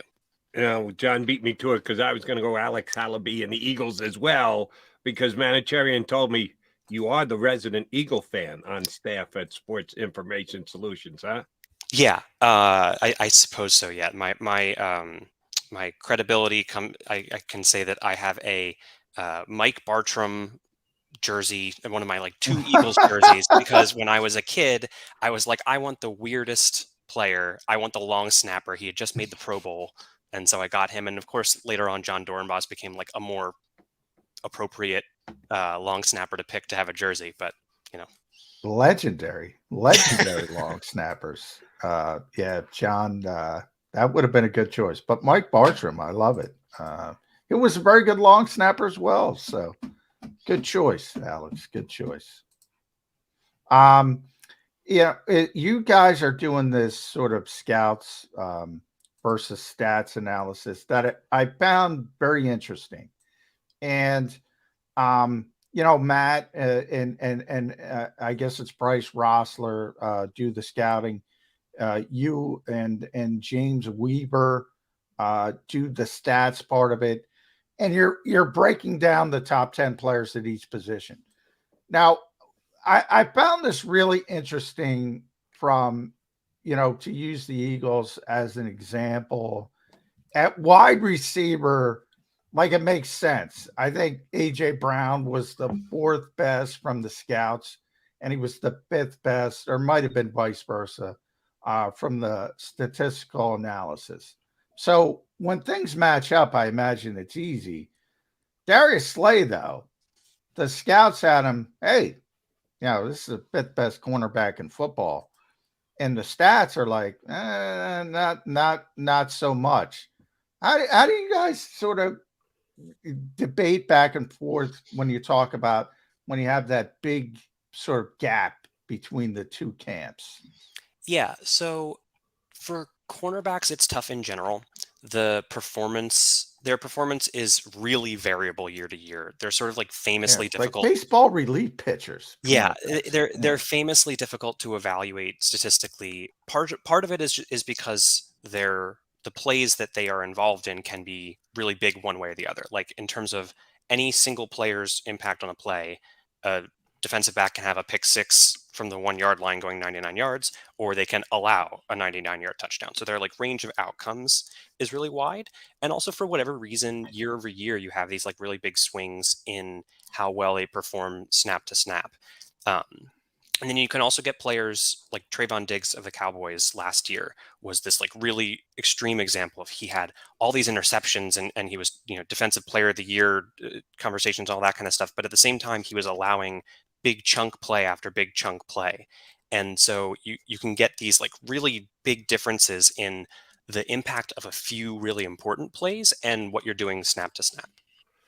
Let me ask you about follow up with the cornerback, because as John noted, Darius Slay in top 5 on the scouting, nowhere to be found on top 10.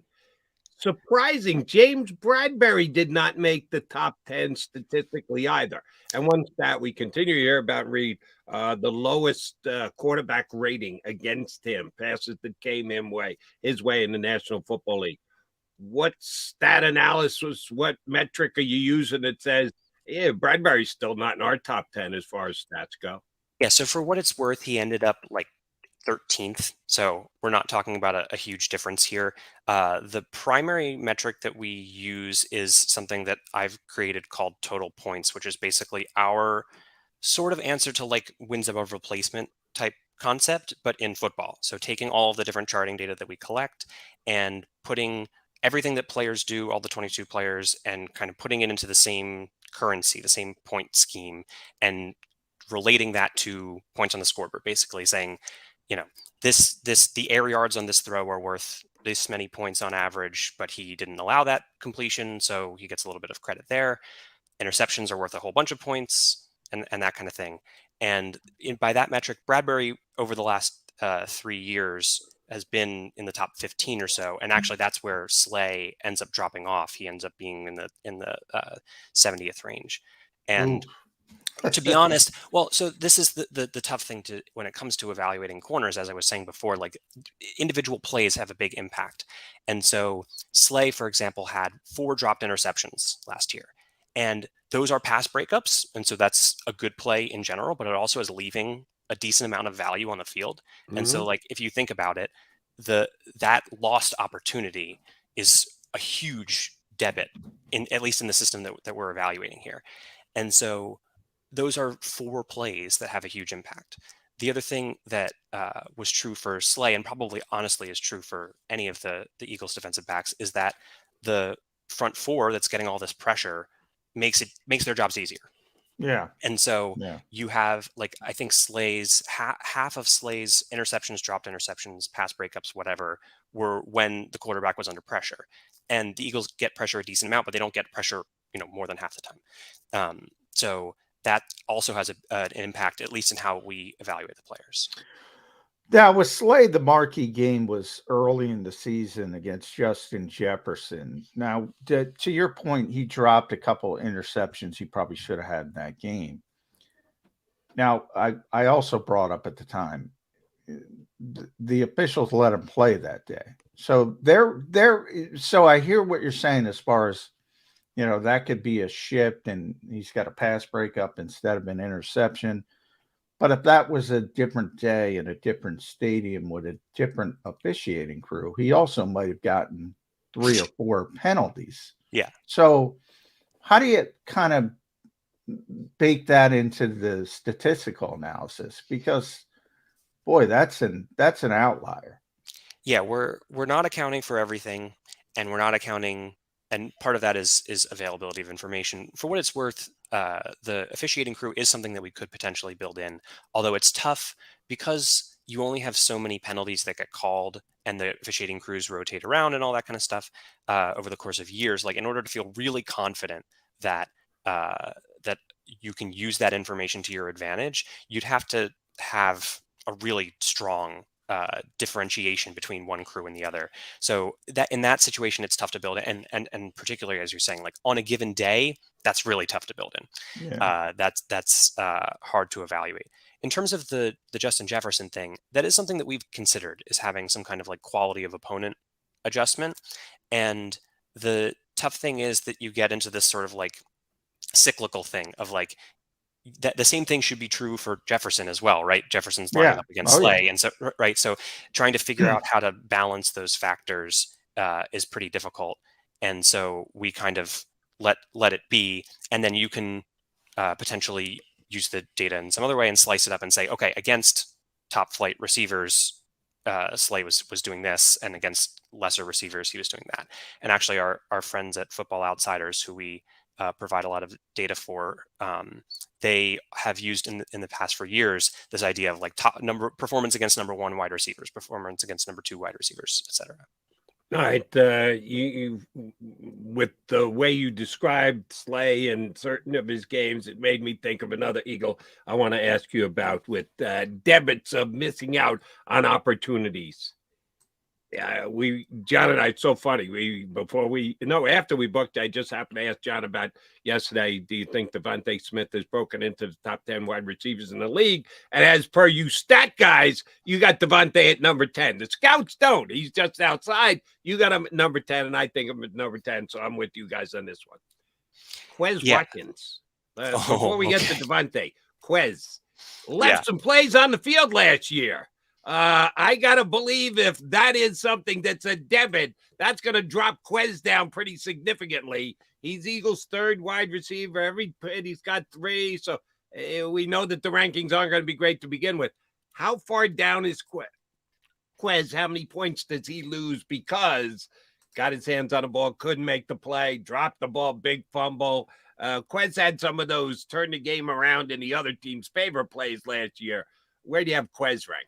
Well, yeah, and even just like sort of falling down and that sort of thing. Yeah, that's a really tough eval. And from the total points perspective, that definitely dings him quite a bit. I'm looking, and he ends up being like 120th or so on our list.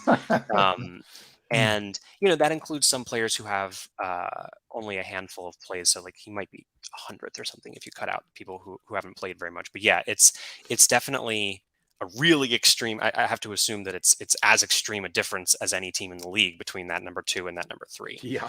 And that's where, there was reasonable conversation about spending a decent draft pick to sort of upgrade that position because of what he was not doing.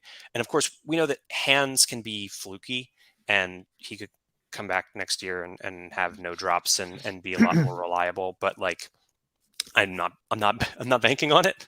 And certainly in the context of this total points metric that we were using, like those drops, in the same way that for dropped interceptions, we're basically saying that those 50 yards that you lost from not catching that ball, you're on the hook for that.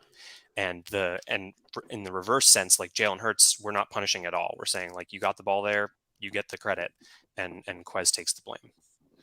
Alex, running back has been a big discussion around the league, and I think Dalvin Cook kind of fostered it because people are looking in traditional ways. You look at Dalvin Cook and say, yeah, that guy's been pretty effective for a number of years. Ton of touches. We all know how this league thinks about running backs. They're replaceable, and for the most part, I agree. They don't want to pay running backs. You have a bad contract. From a statistical analysis, and I didn't see if you guys got to your top 10 running backs. I didn't see it if you got We're doing it today. Oh, you're doing it today. We'll be back later. Yeah. I'm going to be interested to look at that. And I'm sure Dalvin's not going to be in the top 10 from a statistical analysis. But the thought process around the league is pretty much, well, you can find running backs at the 3rd day of the draft. You can get them off the street and be similar. How big is the gap between a top 10 running back statistically and just a run-of-the-mill running back? Is the NFL getting this right? Or should they be looking at it like other positions, and saying, "Oh, this guy's just better. Maybe we should value him more than a run-of-the-mill running back." Yeah, I think that one of the elements that contributes to the conversation about running backs that is related to what you were talking about in terms of like you can find a running back is that the even if you find a good running back and you say this player is better, the impact in terms of winning games of having a good running back is not dramatic. Like you can almost think about it as think to examples of players at the top of their game who are on in any random team and the impact when they get added to the team, for example. Like the Falcons and Bijan Robinson, that's a weird thing because they're the context of their roster is a little odd. The quarterback might improve, but basically adding a top flight running back to a team, even whatever, Saquon Barkley or like Adrian Peterson when he's at the peak of his powers, Derrick Henry, etc. The impact to the team is not quite as extreme as for like adding Tyreek Hill to the Dolphins. And obviously quarterbacks a whole different conversation. But basically, like even if you have a good one, you often see teams who have these like 2,000-yard rushers or whatever who don't make the playoffs or they're barely scraping into the playoffs. And so it's part of it is that even if you have an excellent player and you're able to identify who those players are, and there are many examples of players who you're picking in the 7th round and you can find a quality player. Even the Falcons, Tyler Algier had a great year, and then they replaced him with Bijan Robinson. Like, there's all of these contributing factors make the running back less valuable than other positions. We at SIS have tried to fight against some of that narrative a little bit. Like in this total points metric, we have like a special adjustment basically to say, in general, we acknowledge that like running is less valuable than passing. And so we try to sort of, when we evaluate every single play, we adjust the value so that we are comparing like run plays and pass plays on an equal footing, and then evaluate the players within the context of those plays. Because the narrative is a little bit too far in saying like running backs don't matter at all. They are relevant. They contribute points to the team. I would never say that you should like ignore the position entirely. But I do think that, for example, the way that the Eagles have treated the position is a pretty smart one, where you're making a lot of bets. You're checking in on a lot of players. You're staying relatively low on the salary front. And even the Miles Sanders pick, like the difference between a 2nd round pick and a 1st round pick is pretty meaningful in terms of cost and all that kind of stuff. The one thing that is true about taking a running back in the 1st round potentially is that you might get that extra year before you get the huge contract, right? The huge contract is the thing that teams are getting away from. You had the Derrick Henry deals and Todd Gurley and whatever, and teams are really reticent to do that these days. After a couple of years of handing out big contracts, Zeke Elliott, of course. And so now you're trying to avoid that huge deal. So maybe if you take a guy at the back end of the 1st round, then you can get that extra 5th year on the rookie contract and not have to pay up for the big deal, and you can let him go somewhere else. All right. Let's get to the needle moving position. That would be quarterback. Sure. I said this with John many a time here on the show. I still like passer rating as an evaluative stat. I say it's kind of like democracy. Democracy is the worst government in the world, except for every other government. And then that puts it in its proper position. And I feel the same way about quarterback rating. It's imperfect. I get it. I know that it's imperfect, but it's still as good, if not better, than every other way. The way you guys evaluate quarterbacks, the statistics that you use in Crunch, is there one that's more projective than anything else that you say, wow, he's good in this category? It hasn't manifested itself in wins and stats and other things, but if he can be this good, the other things are eventually going to line up, and then you're going to have yourself a quarterback. Is there one area at evaluating quarterback stats you use that you say, all right, it might not be there yet, but if he continues to be good at this, he's going to become a better quarterback? If so, what is it?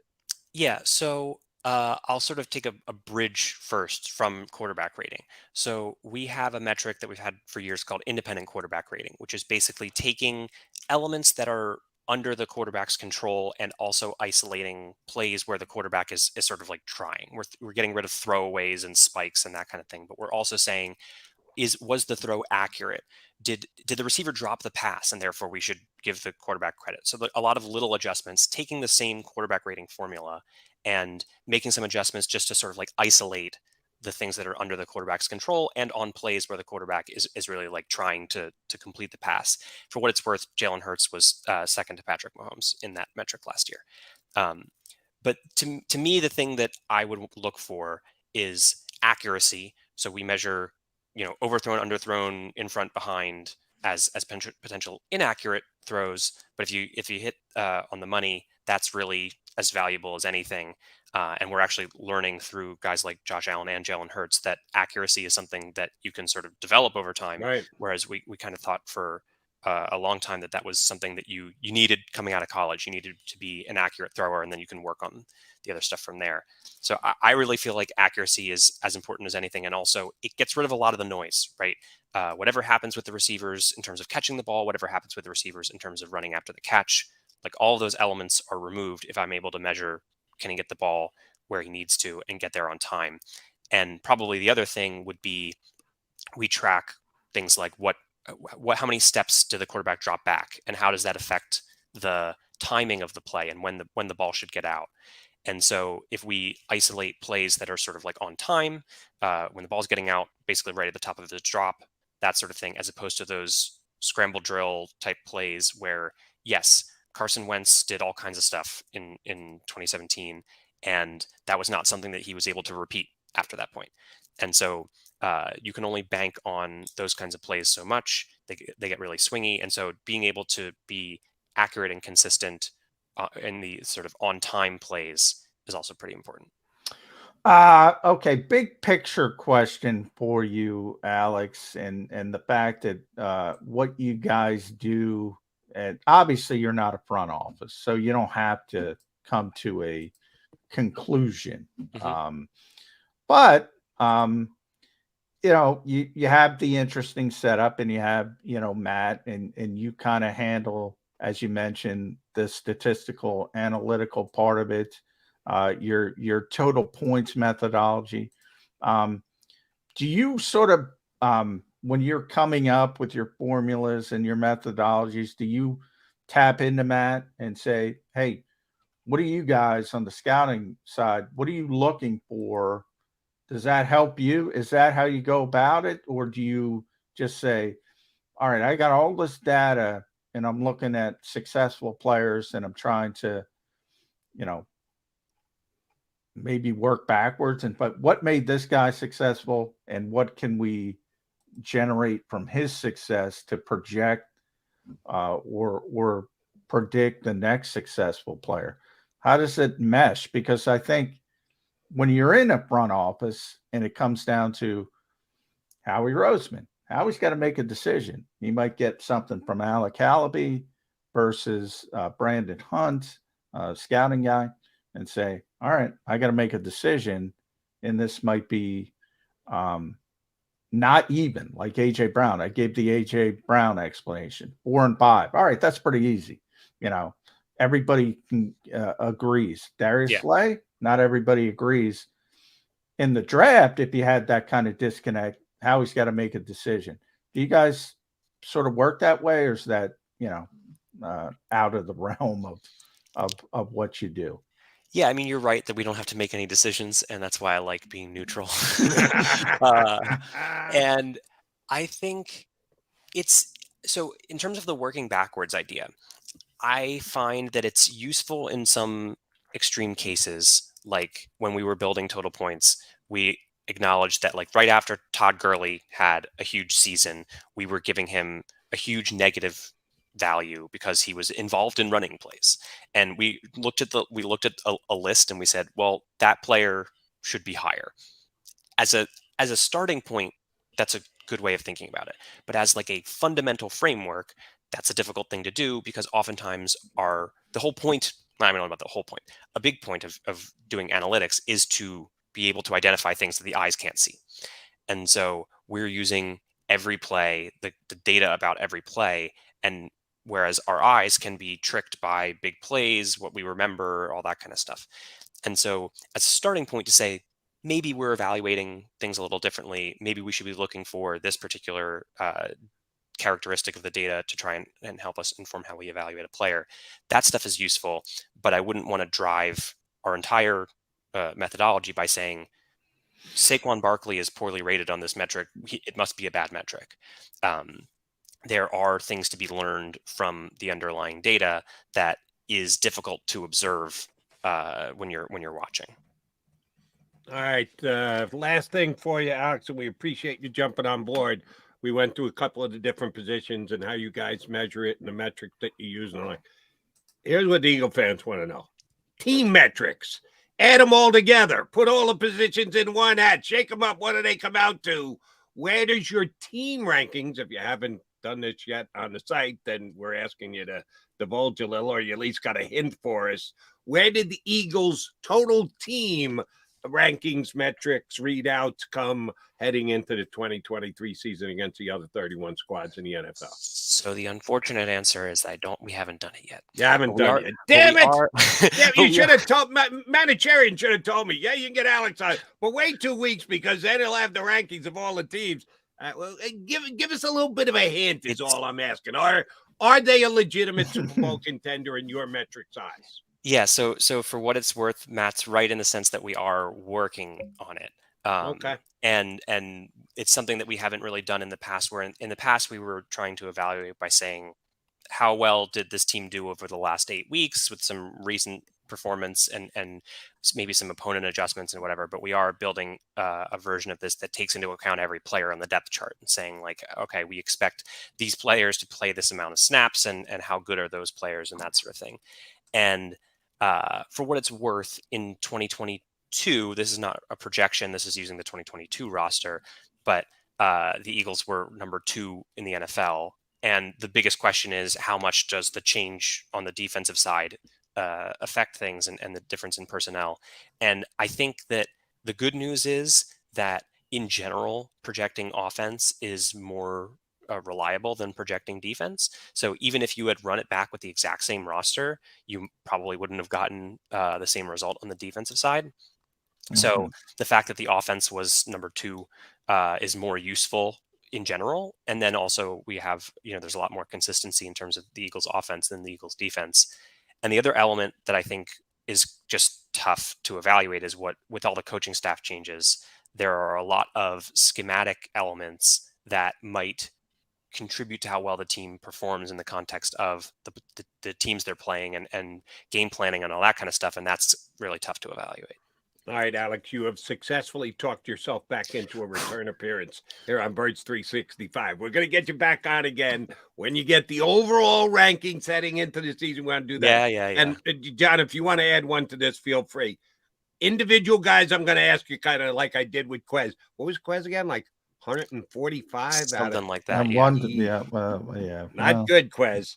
The guy we'll be asking about, if you haven't done them yet, will be linebacker Nick Morrow. Where does he fall in? Because we kind of question whether he's going to actually be the starter for the Eagles. Know full well we're going to ask about him and the Eagles just in general. You got another Eagle guy you specifically want to keep an eye out for that they haven't released the numbers on yet, John?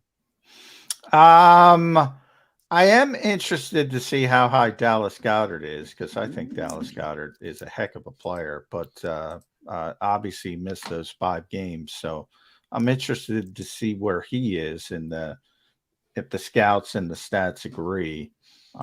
At Big Man on Campus, by the way, Alex, great Twitter handle. Yeah, I love that Twitter handle. Yeah, that is tremendous. SportsInfoSolutions.com. Running backs today, he gave us a little heads up. So top 10 running backs, and we'll see the difference between the truly good running backs and the ones that are Jags, just another guy. Exactly. Yeah. Thanks, Alex. Alex, good stuff. Thank you, and we'll get back to you. We'll get you on again before the season gets underway. Thanks so much, guys. Alex Vigderman, Football Analytics Director for Sports Information Solutions. Now he's got me. Where the hell does Nicholas Morrow fall in the linebacker? That's not good. I don't think it's going to be. I don't think it's going to be good. I don't want to speak for Alex. We'll get him back, but I don't think it's going to be great. But yeah, hey, contracts don't tell you everything, but they tell you a lot. I say that all the time, Jody. And they didn't pay Nicholas Morrow 1 red cent of guaranteed money. So, and I'm glad his numbers at wide receiver held up because. Yeah, when I get called, just drop the Quez things, even on the stream here. All right, we talked enough Quez. Well, no, the coach went to bat to defend Quez, went out of his way to talk up Quez. And I know what I saw last year from Quez. I'm sorry it wasn't good enough. If you have these 2 highly ranked wide receivers, both A.J. Brown and Devontae Smith in the top 10, one of them goes down. That's not a drop-off. That's the Grand Canyon. You're plugging Quez in as your number 2. Well, I get it. If the both of the guys stay healthy the whole time, Quez, we're going to throw the ball to you like twice a game. Please catch both of them. I understood. That's in a perfect world, but they don't play the National Football League in a perfect world. So I think they need to have an upgrade at that position at number 3 just in case, because they rely that heavily on throwing the football to their wide receivers. And when you have Devontae Smith and A.J. Brown, you should do just that. But if all of a sudden you don't have one of them, what do you do? Look, I think Nick Sirianni jumping on a sword, I think that had more to do with trying to bolster his confidence. They're hoping he comes back and he plays a little bit better.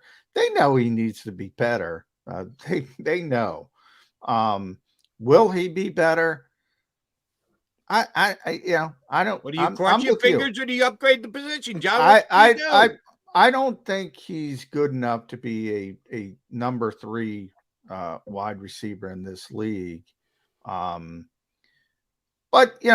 again, I talk about roster building all the time. Olamide Zaccheaus is here now, who is not great by any stretch of the imagination. I should have told Alex we're going to ask about him too. Yeah. But we had Quez today. Next time we're going to get Olamide on the ranking list. My point is, I think you can sort of piecemeal it a little bit better than you could last year. I think you could mix those 2 in. Zach Pascal was sort of more, blocking, and that's an important part, especially for this offense. We've talked about that a little bit. But he wasn't a threat as a receiver. When he was a threat, it's because nobody was paying attention to him because they thought he was going to block. Olamide is more of a real receiver, and he's a better slot receiver. And so maybe you can work it that way. When you want somebody in the slot, you use Olamide. When you want somebody outside, you use Quez. Maybe it works out a little bit better. But look, I don't think you can create – you can't, and we talked about this with Hopkins, you can't sign, even if you wanted to, and even if DeAndre Hopkins wanted to come here, you can't, unless he gets no offers, you can't pay that position what you would need to pay DeAndre Hopkins. It's the reality of the NFL. You have to pick and choose, and you can't spend that money at the wide receiver 3 position. And that's not even bringing into account he's not going to be happy and all that kind of stuff, which is real. Legit. You and I both worked on that. DeAndre Hopkins going to come in here and go, yeah, I'll take my 3 targets a game. No. It's not going to work. No. It's not going to work. And I'm not even getting to that point. I'm just saying you can't, you have certain financial assets and you can't spend that kind of money it's going to cost to get him at wide receiver 3. You just can't. We will come back, put a bow on the show. We appreciate both Mike Gill and Alex Vigderman for hopping on with us. Final call, Mac and Mac coming up next on Birds 365.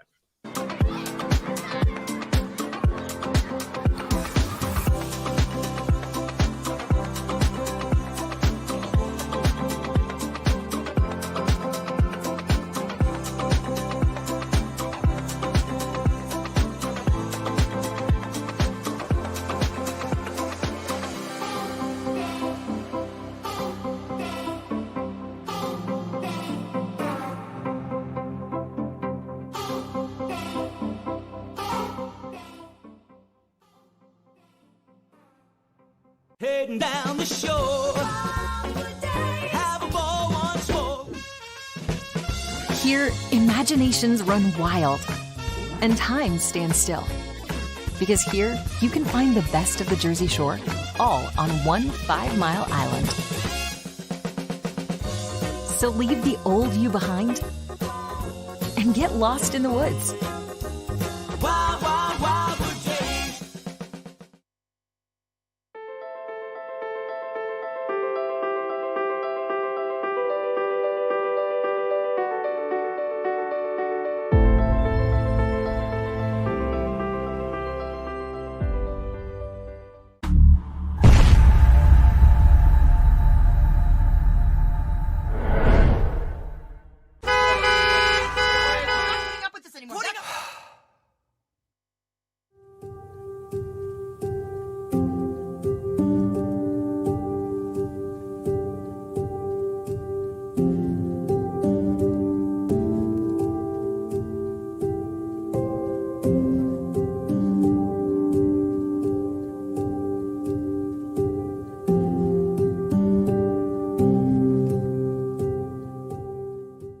Score and save in southeastern PA and Delaware with Colony Pools this football season, and let the experts close your pool with a custom Merlin safety cover in green for the birds. And if you join our Winter Watch team, we'll give you another 20% off, and Colony Pools will handle it all. Keep your tiles on your pool, not in your pool. Fly with Colony right now, birds fans. Visit flywithcolony.com. Hi everybody, my name's Jason Lombardi. I'm an inspector at DryTech. At DryTech we offer 3 major services, the first one being basement waterproofing, the second service we offer is foundation and structural repairs, and then the third service that we offer is mold remediation. If you feel you are having a waterproofing issue, give DryTech a call or check us out online.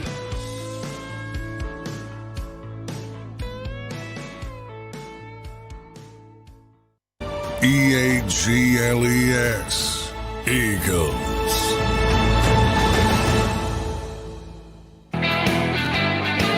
Hi, coming back to the bonus show here on Birds 365. Good job out of both Gil and Alex Vigderman. We'll definitely be getting him back on before the show, the season starts, from Sports Information Solutions.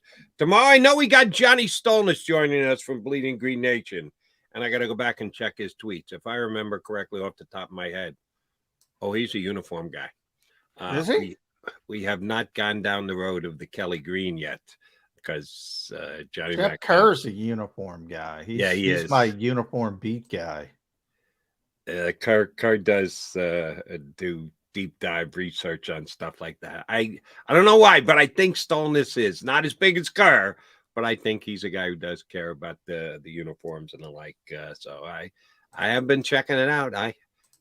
They may even suck me in to buying an Eagle jersey. I've never bought a Philadelphia Eagle jersey. I was given an Eagle jersey for doing a personal appearance at a store years ago, but I've never actually bought an Eagle jersey.